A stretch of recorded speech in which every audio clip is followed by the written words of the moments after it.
The Marvel Cinematic Universe began with a bang when Iron Man, directed by Jon Favreau, hit theaters in May 2008 from Marvel Studios and Paramount Pictures. At the time, audiences had no idea they were watching the first brick in a cinematic empire, assuming, of course, the movies didn't completely flop. Thankfully for Marvel, Iron Man did anything but, pulling in $585.8 million worldwide, or roughly $881 million adjusted for inflation. The film opens with Tony Stark, played perfectly by Robert Downey Jr., arriving in Afghanistan to demonstrate Stark Industries' latest weapon, the Jericho missile. Shortly after the flashy demo, Tony's convoy is ambushed and he's captured by a terrorist group known as the Ten Rings. Mortally wounded by shrapnel inching toward his heart, Tony's life is saved by fellow captive Yinsen, portrayed by Sean Tube.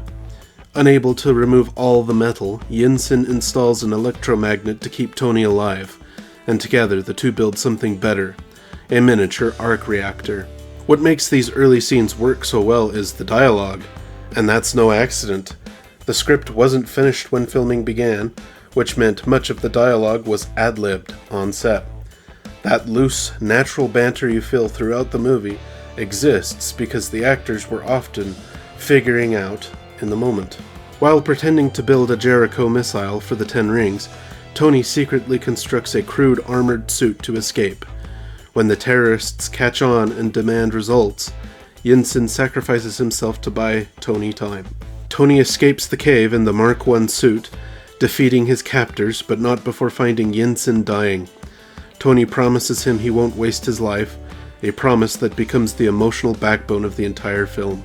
Tony crashes miles away and is rescued by his friend James Rhodey Rhodes, played by Terrence Howard, who brings him back to the United States. Upon returning home, Tony famously asks for two things, a cheeseburger and a press conference. At the press conference, he shocks the world by announcing that Stark Industries will no longer manufacture weapons. Behind the scenes, Marvel was taking just as big a gamble. This movie was fully self-financed by Marvel Studios, making Iron Man a true make-or-break moment for the company. This decision doesn't sit well with Obadiah Stane, played by Jeff Bridges. While Bridges gives a solid performance, Stane is the weakest part of the movie. His heel turn feels rushed, his motivation is thin, and when we reach the final battle, it lacks something compared to the strength of the character work from the rest of the movie. Meanwhile, Pepper Potts, played by Gwyneth Paltrow, helps Tony replace the arc reactor in his chest with an upgraded version. She keeps the old one and later gifts it back to him in one of the MCU's most iconic moments, proof that Tony Stark has a heart. Tony secretly begins work on a new project, a refined version of the suit he used to escape. We get a series of classic test scenes, failed hover attempts, brutal crash landings, and finally a full flight test where Tony learns a key lesson: fly too high and the suit freezes. During these scenes, Tony is also working on a sleek roadster that actually belonged to director Jon Favreau. The Iron Man armor itself wasn't just CGI. The suit was made up of roughly 450 separate pieces, blending practical effects with early visual effects that still hold up today. Tony tasks Jarvis, voiced by Paul Bettany, with painting the Mark III red and gold. Jarvis is an homage to Edwin Jarvis, the Stark family butler from Marvel Comics. And somehow, despite voicing one of the MCU's most iconic characters, Paul Bettany has never actually seen the movie. Tony attends a charity event, dances with Pepper, and is confronted by a reporter who reveals a horrifying truth. Stark weapons are still being used by the Ten Rings to terrorize Yinsen's village.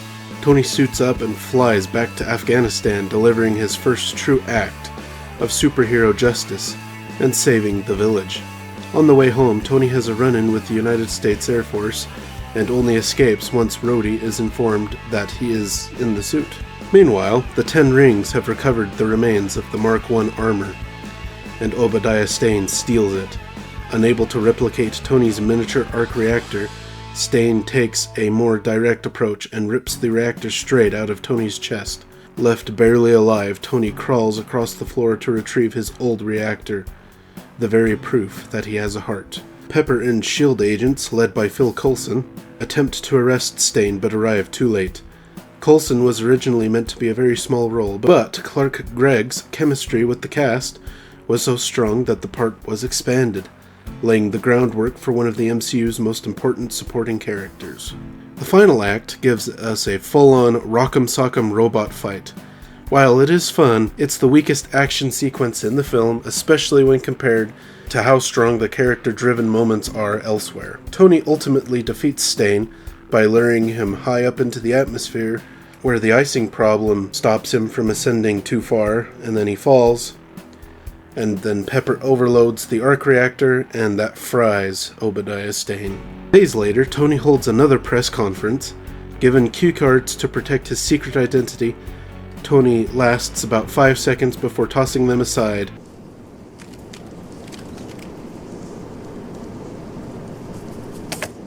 I am Iron Man.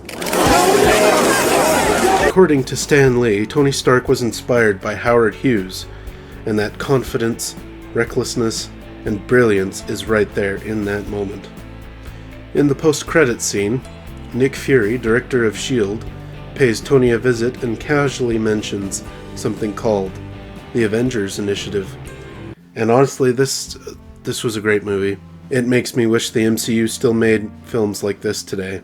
Grounded, character first, and confident enough to let scenes breathe. And it's not a team-up, because that's kind of all they make now, really.